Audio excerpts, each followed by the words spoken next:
মাঠ ভরা সরিষা ক্ষেতে কাঠের মৌ বক্স বসিয়ে মধু উৎপাদন করা হচ্ছে পাবনার বিভিন্ন জায়গায়। দেশের চাহিদা মিটিয়ে সরিষা ফুলের মধু যাচ্ছে বিদেশেও। সরিষা ক্ষেতে মৌ বক্স স্থাপনে ফসলের ফুলে পরাগায়ন হওয়ায় অধিক ফলন পাচ্ছে কৃষকরা। একদিকে সরিষা উৎপাদন, সেই সাথে মধু চাষে ব্যাপক লাভবান হচ্ছেন এলাকার কৃষকেরা। পাবনা থেকে আবুল কালাম আজাদের পাঠানো তথ্যচিত্রে আরও জানাচ্ছেন লিওন আজাদ। সরিষা ফুলের হলুদ বরণে সেজেছে পাবনার দিগন্ত জোড়া মাঠ।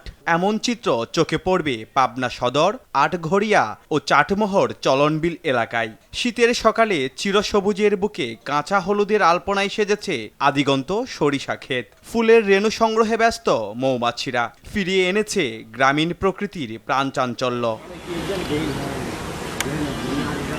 চলতি মৌসুমে জেলায় প্রায় ৪৯,০৪২ হেক্টর জমিতে সরিষার আবাদ করা হয়েছে।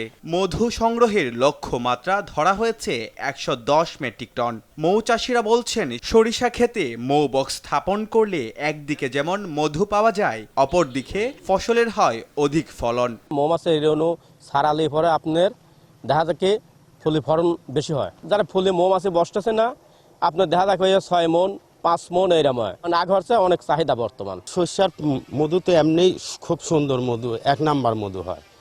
তারপরে মনে করেন যে সরিষাটা ভালো হয় আর কি। মধুর ব্যাপক চাহিদা, ধরেন আমরা দিতেই পারি না, আমার অনলাইন লাগানে আমার জায়গা থেকে সেল হয়ে যায়। ওটা চেক করে এখন আমরা এটাই হচ্ছে নিয়ে খাই। তারপরে হচ্ছে এটার ভিতরে কোনো ভেজাল নেই।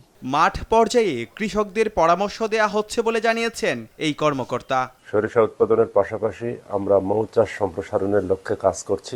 মৌ চাষ করলে মৌয়ালদের পাশাপাশি কৃষক ভাইয়েরাও লাভবান হয়, কারণ মৌমাছির আনাগোনা হলে ক্ষেতে পরাগায়ন বৃদ্ধি পায় এবং সরিষার উৎপাদনও বৃদ্ধি পায়। সরিষার ক্ষেতে মৌমাছির কলতানে বদলাচ্ছে কৃষকের ভাগ্য। দেশের চাহিদা মিটিয়ে যাচ্ছে বিদেশেও। মধু চাষে সংশ্লিষ্ট কর্তৃপক্ষের আরও সহযোগিতা চান কৃষকরা। Leon Azad, RTV।